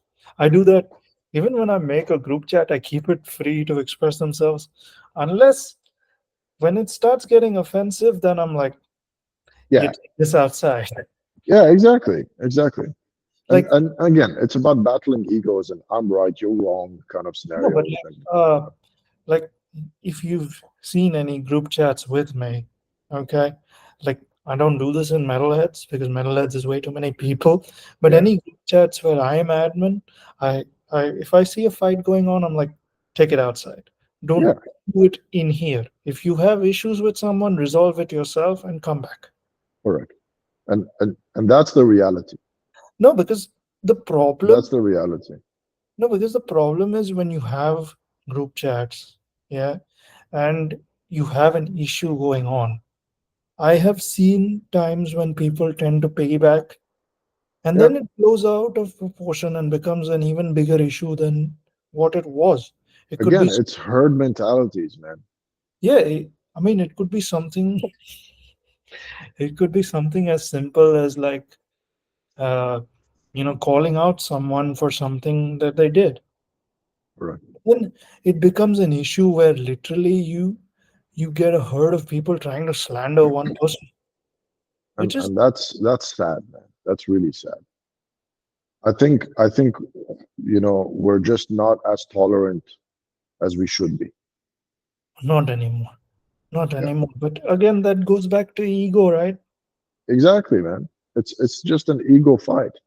And it's a herd mentality. Like a lot of people will, let's say you join a new place of work or you're in a new community, and then you're going to see like-minded individual or like-cultured individuals speak to each other because I don't need to reintroduce myself. I don't need to tell you my customs, No, but you know? even before that, I'm sure you're in hospitality, right? Yeah, You understand perception, correct? So even before that, for every new guest, let's say, there is a certain way that people are perceived based on simple things, how they look, what clothes they Well, wear, yeah, absolutely. Yeah, rooms they get, stuff correct. like that. What they can afford and not, blah, blah, And blah. then, Yeah. and then from that, your ego gets massaged, and then you start to build an entire perception of said person. But then the issue with that is you don't leave room for them to surprise you. You try to predict everything. I know this. I know that. This Yeah, this idea of I know is very dangerous. yeah, Like and there's no issue in not knowing something. no, and also it then stems from a lack of information. Correct. I Now, mean, there's a difference between ignorance and nescience. Ignorance is when you choose to ignore something, and then nescience is when you don't have the opportunity to find out. no, no, no, no. But it's mainly ignorance. It's mainly ignorance This, in this kind of scenarios, yes, because it, especially with getting to know people. Yeah, one you thing gotta I have the space, man. You need know, space. you need space. That's fine, but also, right now there are very few people who are willing to listen. Thank you. Yeah, Thank listening you. is a very important skill because listening helps you to understand the person completely. Correct. What happens now is that everybody is too busy wanting to rain hell down on each other. And it's a little bit sad, man. It's a little bit sad. And I think that's why like now prog metal is not what prog metal should be, or core metal, or the art itself, going back to metal.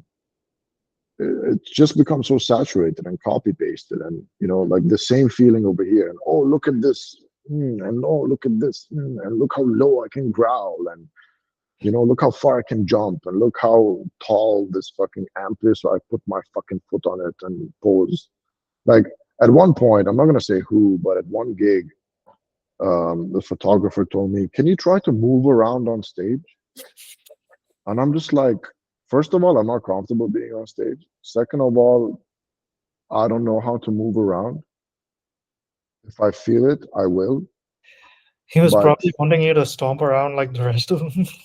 yeah, like, and I don't mind. Like, if I truly feel it, yeah, I probably will. But then having the fucking anxiety being on stage and people staring at you and expecting you to do stuff, it's like, yo, I'm trying to have my breathing techniques on because I'm going through like six different genres of bands, and I need to sing all of this shit and remember the lyrics and not fuck up because I am dedicated to my band. Like, Yeah, I've been on stage with a fever. I've been with a sore throat. I've been fucked. I've been right after work without a fucking meal. And that's the dedication required if you want to be part of something bigger than yourself. And I think a lot of people do that. I'm not saying I'm the only one, but a lot of people do that. Musicians that have it as a career, hmm? man, it's not easy to go from fucking 6 p.m. until 2 a.m. playing something, knowing that you have kids back home that you have to feed, right? And that's your life. Nobody cares if you're going to be sick, if you're tired, if you're feeling anxious, if you're not in a good place. No, I want you to entertain me. Fucking do it. I paid my ticket. I paid my drink. Show me what you got. Make my genitals wobble. It's like, okay, but have some courtesy. All right. Have some, empathy towards each other. And that's why I think those tiny gigs, those things that happen between us and our communities. And even though, like, for me, I'm introverted, so I don't go around speaking, but I just say hello to everybody like once in a while.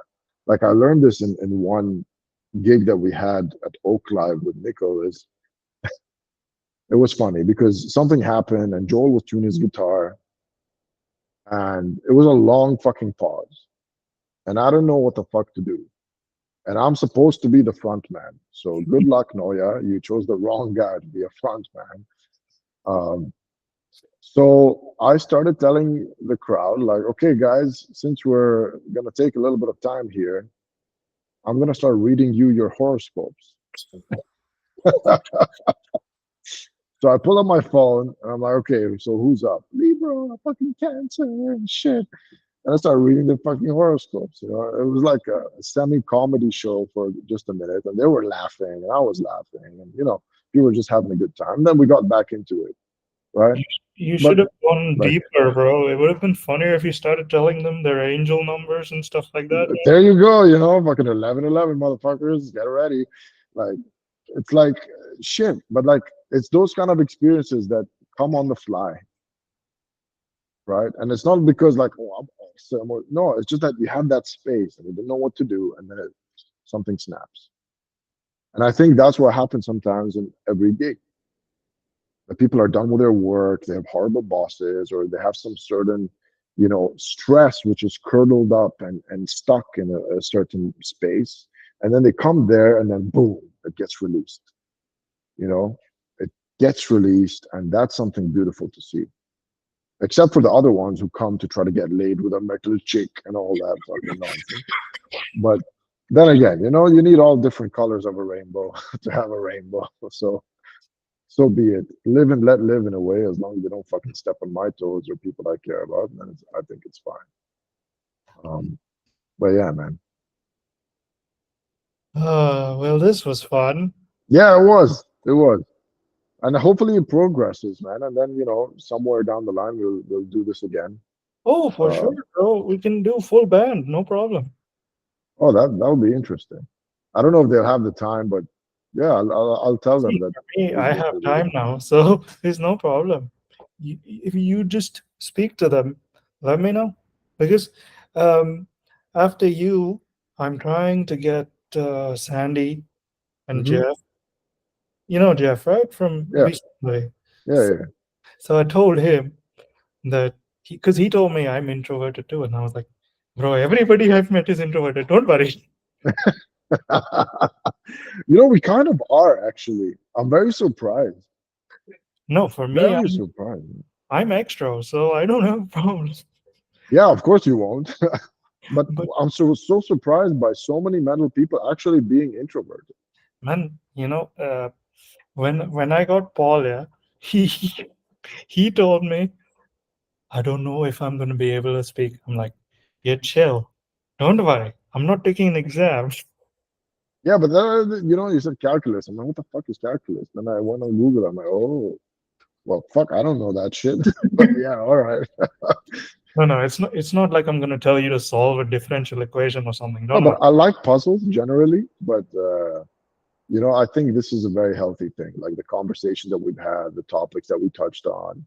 It was so interesting, man. And it's so surprising to me that you have this idea about things and you have this outlook. It's a very healthy way of looking at things, and I want you to keep doing what you're doing, man. I'm telling you. Yeah, of course. I mean, like for me, I I want this to grow, so I will definitely get more people. I've been like sitting on Vinod's head to get him too, but I don't know when he will come. I think as soon as you start picking it up, like now, okay, I'm the third person, so you just started in a way, right? But then I think this will bring the community a lot closer. Yeah. I mean, like you know, whoever I show, like when we share, like once I'm done with you, I'll just upload it as is because I'll just put it together and then upload it because I mean we stopped and recorded 3 times, right? So I'll just put them all together and upload it. And then That's I'll link you today and I'll put it in the group. Jimmy G, Jimmy will probably be like, you have me on there too. And I'm like, I he love Jimmy, man. he's a character. He's He's a the hilarious character, man. he Unbeatable. bro, he you know WWE, right? Yeah, of course, man. So Back in the day. there was a meme where Vince McMahon fell off a chair. Uh-huh. That happened with Jimmy. And Me and one other guy, we were trying to help him up because he was already gone by that time. So my friend and I, and even the security, we helped him up because he fell at Ukrainius. He had that Yeah. moment, and we saw that, and we were like, "It's okay. He can rest now." No, he can't. He got up and went straight. He's like that, man. Like the guy's like he's unbeatable. He will never stand down. I'm amazed every time I see him. Every fucking time. Yeah, he's like the big bird from Sesame Street. Always gets up. He's like a fucking tank, man. Like non-stop. I respect that guy. He knows how to enjoy himself. Yes, agreed. I don't. So I'm still learning. But let's It's okay, man. You enjoy yourself in your own way. yeah, but then again, when you're trying to do so many different things at the same time, you kind of forget how to enjoy things. And being back in the scene brings back that light.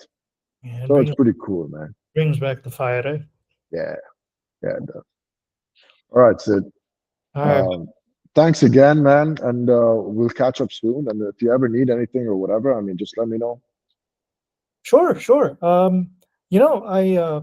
I actually during COVID, I started running a side business for you know, disposable takeaway containers. Since you're in hotels, you might need requirement in your F&B department, right? Could be, yeah, for any sort of catering stuff. I mean, they already have their own, Yeah, but let's say, suppliers and stuff. But if ever, I mean, yeah, just hit me up and then we'll have a look. I can't promise you, but no, but I can pitch it. just let me know because I have tons of supply. All right. Okay. Sounds good, man. All right, Sid. You take it easy and keep doing what you have to, okay, Yes. until you can belly dance for us at some point. All right. Yeah, we'll initiate Wall of Death. We'll put Gaurav in the middle. Well, yeah, you kind of have to actually at this point. It's a good plan.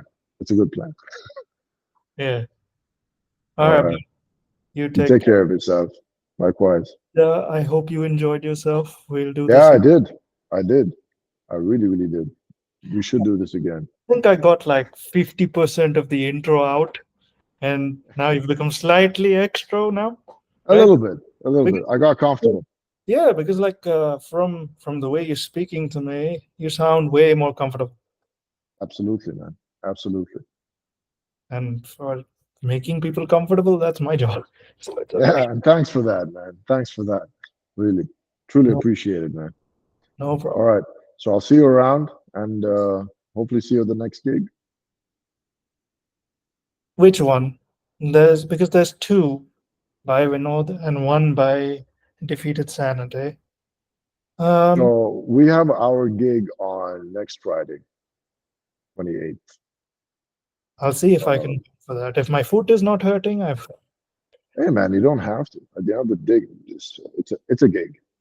You know, if you want, you come. If you can, you come. If you can't, make fun of the videos later. Like that's it. I'm I'm actually more interested in the one at Sirkal Okay. uh, because that's Defeated Sanity, and I had seen Defeated Sanity when they first came here a couple of Hmm. years ago, and they were a fun band. But this will be open to all ages, so it'll be funny to watch kids headbanging to brutal death metal. Hey, let's see how many kids got on board, huh? Yeah, that's what you'll see. Like I remember I was watching a Slaughter to Prevail music video, one of their songs, and I saw Yeah. this kid with the mask, Oh, cute. and I was like, "How old are you?" Yeah. Oh, And yeah. All right, Sid. all You right, take buddy. it easy, my man. All right. Okay. See you around. Yeah, we'll catch up. All right, man. I'll show you some underground shit so you can expand your ease. Feel free. All right. Take Take care. care, man. Thanks again. My pleasure. Bye.